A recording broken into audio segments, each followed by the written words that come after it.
of the day's news now. An alternative healer has been given a 15-year sentence after a woman died at one of his events in Wiltshire. Hongchi Xiao was today given 10 years in jail and 5 years on extended licence after a woman with diabetes died when she stopped taking insulin at a workshop. Here's Martin Jones from our investigations team. It's called paida lajin, slapping and stretching the body in the belief it can help everything from the common cold to cancer. Believers call the bruising a sha and say it's the body expelling toxins. Let's see what's going to happen. Hongchi Xiao is the man a judge said effectively invented it. For 1 minute, ask me to stop. The healing effect by doing paida lajin is hundreds of times better than the mainstream healing. Mr. Xiao, a former banker, claims to have learned his method from fishermen, hermits and kung fu masters while travelling in Asia. But more than one person has died at a paida lajin workshop because they abandoned conventional medicine.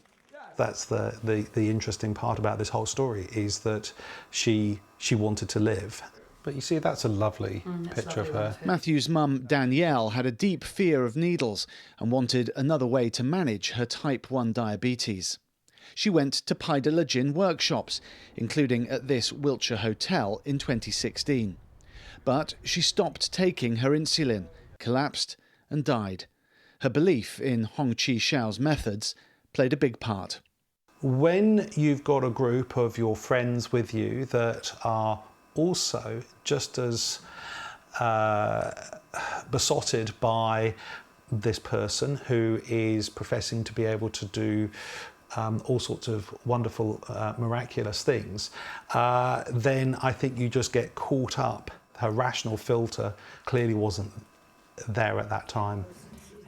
Danielle was evangelical about paida lajin and about Hongchi Xiao, as this testimonial makes clear. You're definitely a messenger sent by God. That I'm sure of. The jury decided Hongchi Xiao was grossly negligent by not doing enough to help Danielle.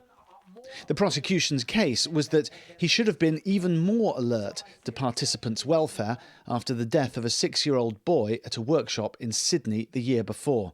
His parents had also stopped his insulin in favour of paida lajin. He's assumed that position of trust with her, as I said, and that duty of care towards her. But he was aware that not taking insulin was dangerous from his previous experience, his knowledge of Danielle in particular. He knew the impact and the effects, but he still chose not to take any action here in Wiltshire when sadly she became unwell. I am certain that when you have finished serving your sentence, there is a significant risk that yet again history may repeat itself. This constitutes a significant risk of serious harm to members of the public. In this specific regard, I consider you dangerous, even though you do not share the characteristics of most other dangerous offenders. Hongchi Xiao said in court he was not the organiser of the workshop in Wiltshire, and the question remains of whether anyone else could or should be held accountable for Danielle's death. Martin Jones, BBC Points West.